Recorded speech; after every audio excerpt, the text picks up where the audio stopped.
Youth icon top 10 zingami zai on Tlaichhun chuan a music video Hmasa ber tur ama hlaphuak ngei mai cholo di zun tia kan hriat lar chu zanindar sari hian ama YouTube channel a ada chhuak don ta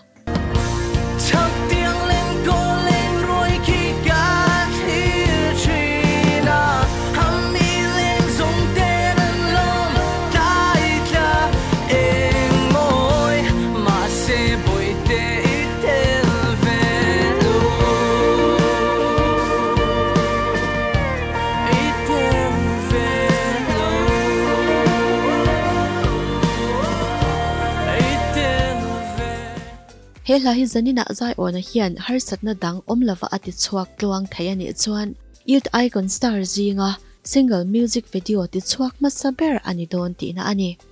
hei ahmalam dai to a moya music video lo nei ro kan soiri lo ni se asan chu moya hian youth icon sang ni somni pali inti siak nei ma khan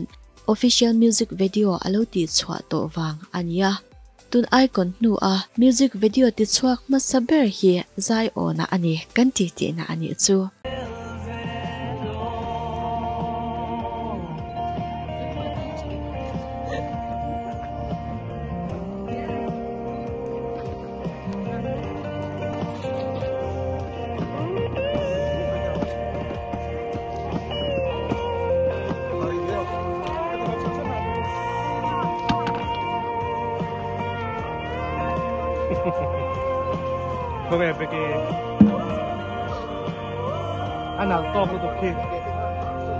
Youth icon sang ni somni palit than na nei zo ta ka top 8 ni phak zai on Tlaichhun music video hi teaser lama hian cholo di zone ti topa tarlan le shatlar ania nimasela hei po hi zai ona chuan ron soi fe in itel velo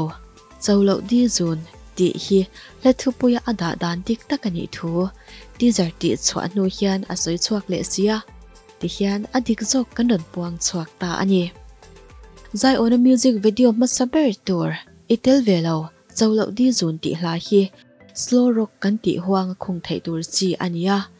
hela a hian a star chu phulo nia a in shat si zia le chu tianga azuna wai chunga rilruwa abe sei ruk zia te aron phwa chuaka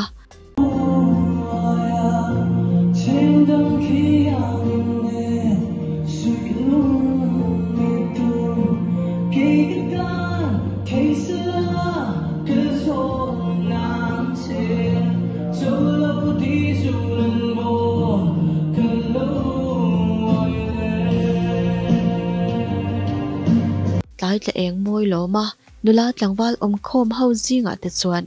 a mia lo mo tia zong ru in ma se mo tur si lo ti in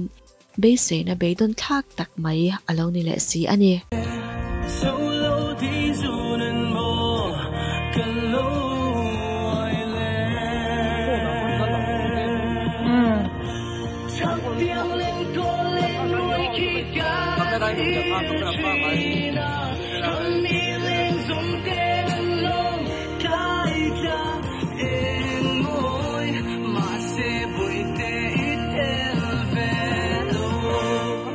zai ona hla hiram lunveng thara studio Princeton Records a recording ti ania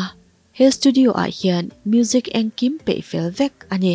heta hian hardware guitarist ma zoma lo boy puin kan moang hian a music video a po hian guitar a per saklai te po alang tel nge ani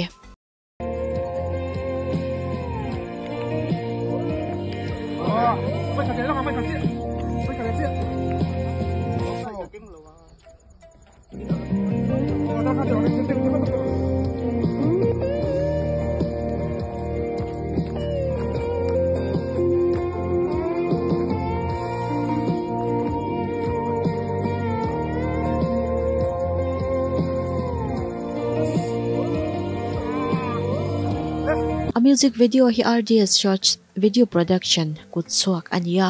shooting na munatan hian zonuam le sakor moi toya te hun pan ani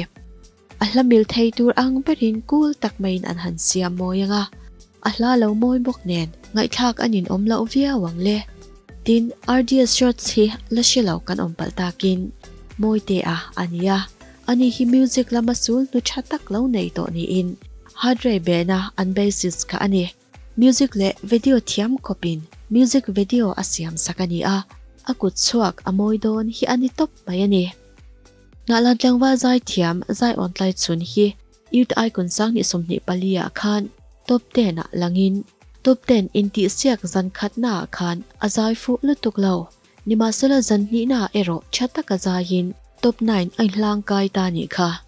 ti chuan top 9 inti siak na khan amma zan lama bottom 2 alana wangin tang em in aron performa nima sela a confidence chu a hlo ni inalang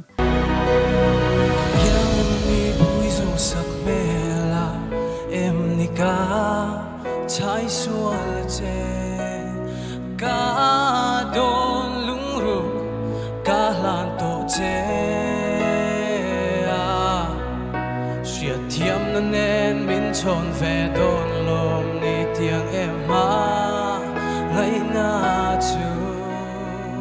ti chuan top 9 result pon ani chuan zai on a chu youth icon cho san tura puan anita Zaninatana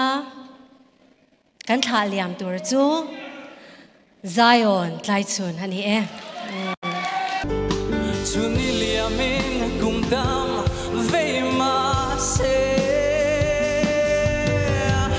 nui moi nang ne tu dang ngai lo tim ten len lai te chor tha lo en sang hiero kang ngai zuang trin mange Zion, terkicu, atel chun zom kaladu. Oh, ege.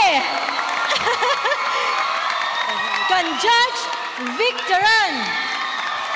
Wild card, I don't know ni eh.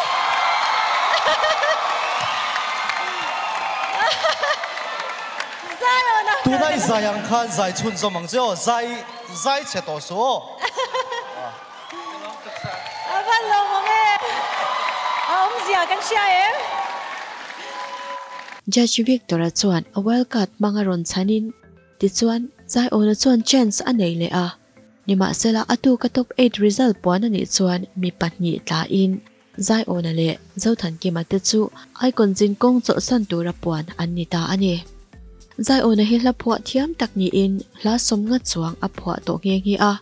tuna a music video Hmasa ber tur itel velo cholo di zun ti hla hi zai ona hian top 50 inti siak na khan asa a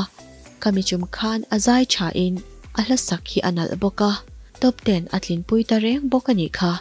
chem dang thiang ne sui lu ni du ke ka tan thei sala ka zo nang che so lo di zu nan mo ka lo